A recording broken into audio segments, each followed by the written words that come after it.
Greetings from Tokyo, my dear friends.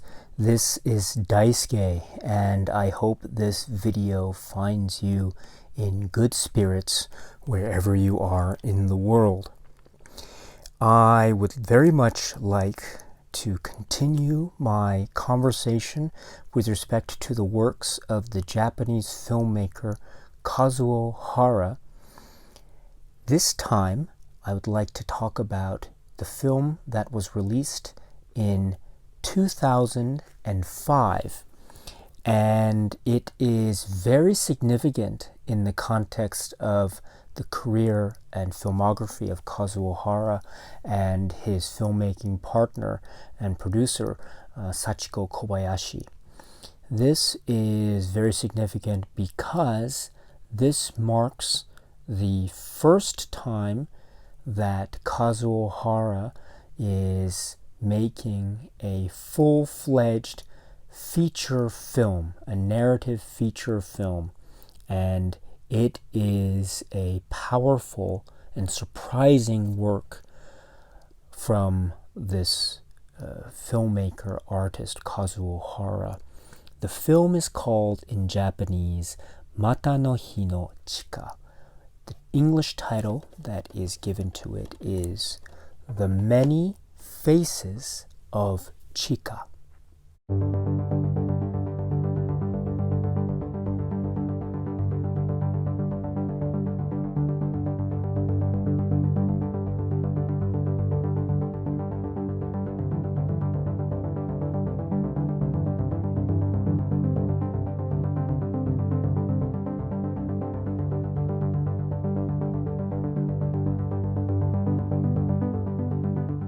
Let me say from the outset that I acknowledge that perhaps this film, in English, The Many Faces of CHIKA, I acknowledge that this film is likely to be one that is perhaps very difficult, if not impossible, to find through any kind of official release in North America or Europe or other area outside of Japan. I completely acknowledge that. Also, I acknowledge that even this, which is a Japanese DVD, is somewhat difficult to find. I don't think that this is in print. It's an out-of-print disc, I think. Although, even as an out-of-print disc, it is still fairly easy to find in good condition in regular online shopping channels, etc. So it's not a very difficult item to find per se in Japan. And also I should point out that this particular Japanese DVD does have English subtitles. This has English subtitles. So if you are interested in the works of Kazuo Hara and you are interested enough to want to check out this film, The Many Faces of CHIKA, and you are otherwise unable to find this or access this film where you are in the world, it may be a possibility, if you are interested, to try to find this particular DVD and purchase it through a seller in Japan who is willing to ship outside of Japan. Maybe through Amazon Japan or something like that, who knows. But if you are interested, it certainly is worth checking out. And if the price is reasonable, including the relevant shipping where applicable, then it might certainly be worth checking out, especially if you are interested in this film, which, as I suggest, is a very significant film in the context of Kazuo Hara's career and Sachiko Kobayashi's career. So, my friends, I don't want to get into too many plot details or spoilers about this film because I appreciate that maybe not many people will have been able to see this or access this. But let me just speak in very general terms about why I think this film is very surprising, very poignant, and very much worth checking out if you are interested. Now, as some of you may know, Kazuo Hara and his work with documentary films and his work with Sachiko Kobayashi in making very powerful works of art Perhaps he is most known for Emperor's Naked Army Marches On, which is a very powerful work, and it's one that has been released on a great Blu-ray in the United Kingdom, and so that's a wonderful advancement, if you will, in terms of the availability of Hara's work outside of Japan. Of course, he made other really powerful and memorable documentaries, Goodbye CP, and also Extreme Private Eros, Love Song 1974, and A Dedicated Life, which I spoke about in a recent video. And these titles too are also available, or they could be, you could find them on these Facets DVDs over outside of Japan. They're also available in Japan, etc. But this film, well, and also let me say, therefore, that Kazuo Hara's work is, of course, in the documentary field, and he is known as a documentary filmmaker and a sort of provocateur when it comes to his documentary work, which is really thought-provoking and quite memorable and biting in terms of its commentary and what it's trying to say. Not only do they have potential political messages, but they have also very deep-rooted personal intensities that just go to the very heart of Hara as a filmmaker himself, Hara as an individual, and go into the heart of relationships and the like. And so his documentaries are just astounding. His work is astounding. And so it is with great curiosity that I think this film is approached, because it is made by someone who is known primarily as a documentary filmmaker, but this is a feature film. And it is a feature film which is in essence about a relationship, or the relationships that this young woman, whose name is CHIKA, this Japanese woman who is struggling with her own dreams and ambitions, and she is going through her life and the many relationships she has with certain people that she encounters throughout this period of her life, starting from the late 1960s and then through to the 1970s. And this charting of her life through her encounters with various people that she meets and her relationships, this charting of her life is set against the backdrop of a changing Japan, a Japan that is also undergoing still a sense of social tension that has its roots from the protests and the social movements and the upheaval that came about from the 1960s onwards. And so we have this sense of a changing Japan that is in the background, and in the foreground we have the central character, who is CHIKA. So this, I think, on the surface or on its face might seem to be a straightforward drama about a young woman and her relationships with some of the men that she meets in her life, and also the family that she has, and the relationship she has with her family members and her son in particular. And that's the story that is carried through to the end. So it might seem on the surface to be a sort of straightforward drama. It's still a very, on those terms alone, it's still a very poignant, well-painted drama that is highly emotional. But that is not where this film ends, my friends, because this is operating on a very complex level. For a number of reasons, and I think it's these reasons that make this film very much relevant to the career of Kazuo Hara, even as a documentary filmmaker.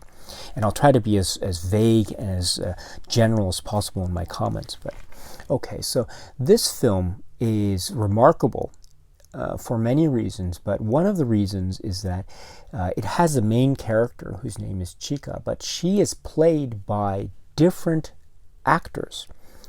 total of, I believe, 1, 2, 3, 4, and then even a fifth if you count certain flashback scenes. So there are multiple actresses that play this role of Chika throughout different phases of her life, and they are not all, let's say, it's not a situation where you have an actress playing the young girl, and then another actress playing the 20-something version of the character, and then another actress playing the older version of the character. No, these are the depictions of the character that are very much close in time and temporal proximity. So it's not like this use of different actresses is used to show the passage of time, although there is that kind of aspect, but that's not the main point.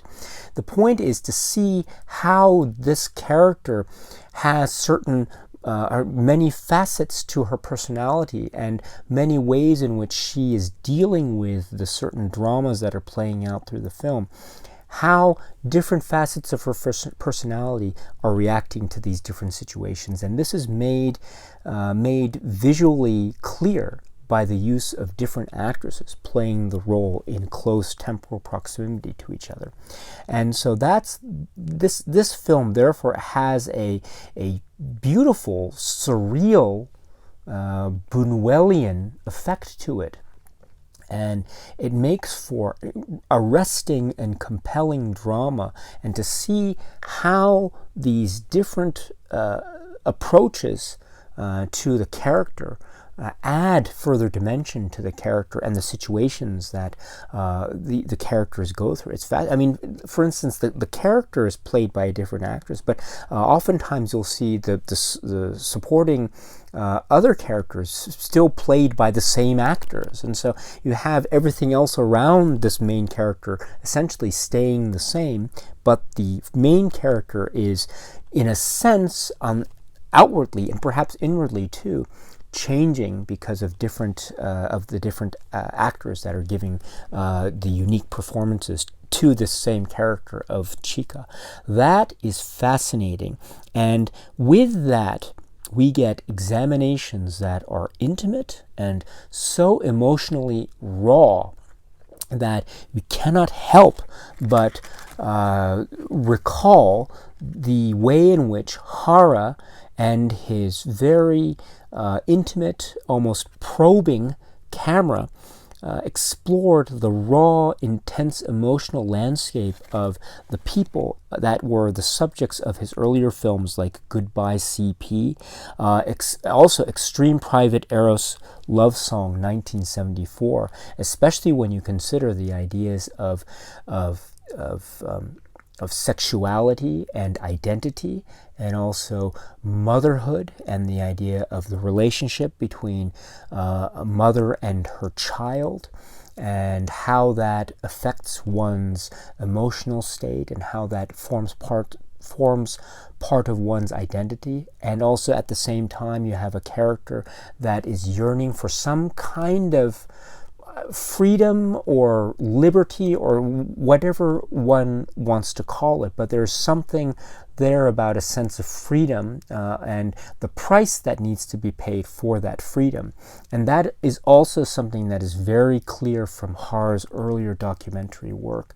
And so we have this sense of also a sort of a focus on a social misfit, or maybe a social renegade in certain aspects of that term. And that is also consistent with some of the subject matter that we saw in Kazuo Hara's earlier work. And so this film, therefore, has very close ties with the documentary subjects from the earlier part of Hara's career. And also we have an interesting element of development in terms of the growth or the evolution, if you will, of Hara's filmography. If we recall the film A Dedicated Life, this is also a documentary, and it's also raw, intimate portrayal of a particular individual that is facing a certain hardship in his particular life, which is not dissimilar to the kind of drama that this fictionalized film depicting a particular character is showing. But there is also a very interesting link in that this film, the earlier film, A Dedicated Life, was a documentary, but it had certain elements of fiction to it, certain recreated scenes that were meant to portray a fiction. And it's interesting to note that we have A Dedicated Life, and then we have Hara's work here in terms of feature films, The Many Faces of CHIKA. So it's almost like we have seen Hara in the past deal with fictionalized recreations or sort of fictionalized stories, even if they were, let's say, consisting of the sort of minority part of a larger majority documentary. Still, he has dealt with this notion of fiction film.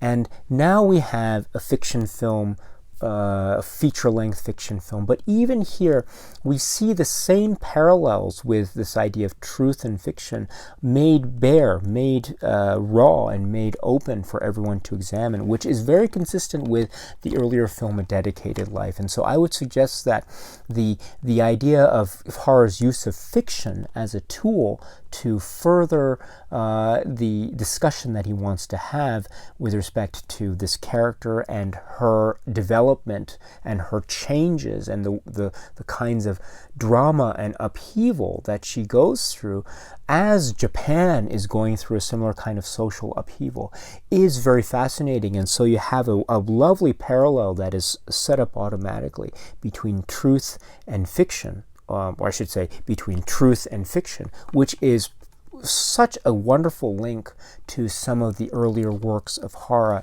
for example, A Dedicated Life. And so I think that this film has such a great voice and great presence and real importance in Kazuo Hara's filmography and the works of Kazuo Hara and his and the producer and collaborator Sachiko Kobayashi. So that's why I think this film is very important in the context of Hara's work. This is a film that, as I mentioned, is I understand it's not very. It's not necessarily made available, readily accessible outside of Japan. Even within Japan, it's not the easiest film to get one's hands on.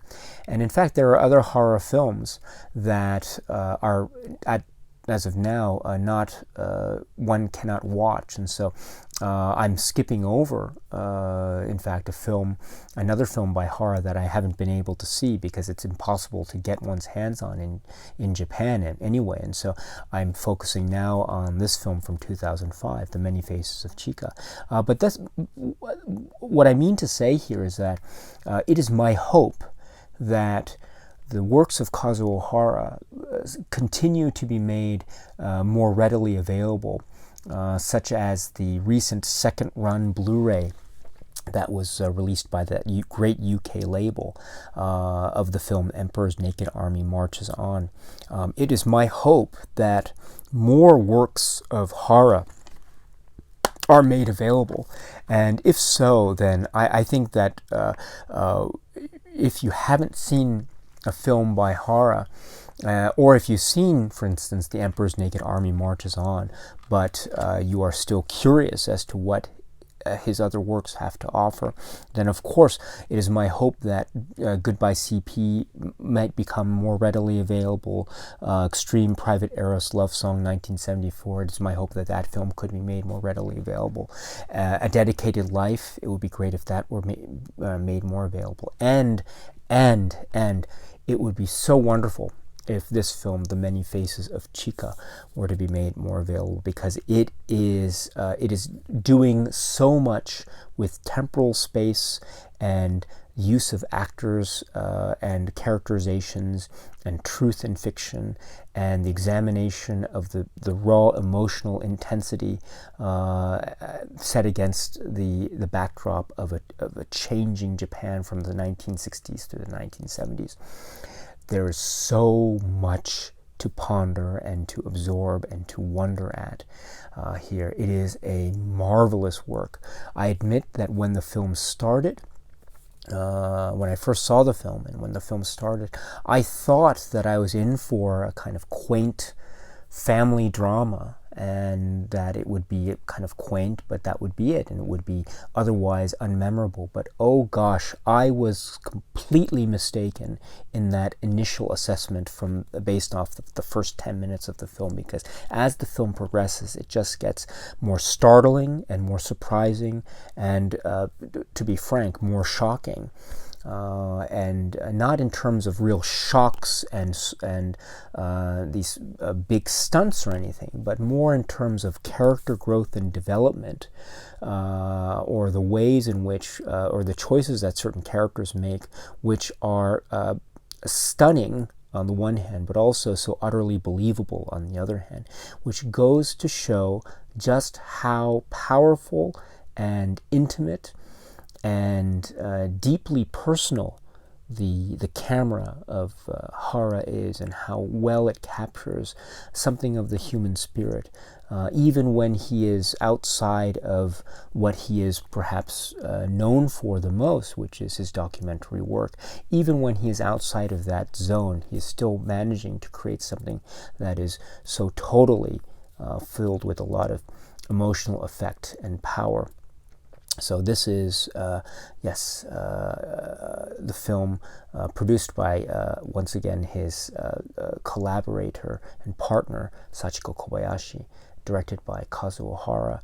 This is the film The Many Faces of CHIKA. And once again, it is my hope that it is made more available in the future. I'm not sure if that will ever happen, but if it does, I will be very happy. In the meantime, if you are curious about this film and you are trying to seek it out, please note that yes, the Japanese DVD, at least the one that you see right here, does have English subtitles. So if you can play a Japanese DVD on your player, and if you can find this at a reasonable price with reasonable shipping, then, and if you are interested in the works of Kazuo Hara, then it is with great ease, and it is my pleasure to recommend this film to you. A strong recommendation, The Many Faces of CHIKA. Okay, my friends, so I will keep on going with this Kazuo Hara discussion to the best of my ability, or at least as long as this YouTube channel lasts. Again, as I say, many of Hara's films, or not many, but there are a number of Hara's films that are not available to watch, and so unfortunately I won't be able to talk about those. But I will try to talk about any others by Hara that are made available. There is one other film that is available on a Japanese DVD, and I will try to talk about that in a subsequent video. But in the meantime, if you are curious about one of the great voices of Japanese cinema, I would strongly suggest checking out some of Hara's work if you haven't already. I have done a number of videos about all of the films that, to my knowledge, are available or have been made available by him, with one in particular, The Emperor's Naked Army Marches On, being made available by a great Blu-ray from Second Run in the United Kingdom. And so if you are interested to check out some of Hara's work, that's probably his most famous work. It's one that perhaps he gets the most critical appraisal for. And that's not to take anything away from his other films, this one included. But if you're looking for a place to start, that might be some place to consider. But if you are considering a further exploration of Hara's work, including this film, The Many Faces of CHIKA, then I would be so happy to hear about that, and I support that, and I would love to hear your thoughts and comments about this film or any other film by the great filmmaker Kazuo Hara and his collaborator and partner Sachiko Kobayashi. Okay, my friends, so that's it for now. So until we meet again, please be happy and healthy and well, and please keep on watching a lot of great, great movies. Thank you very much for your very precious time. Be well, stay safe. My warmest regards to you, and cheers.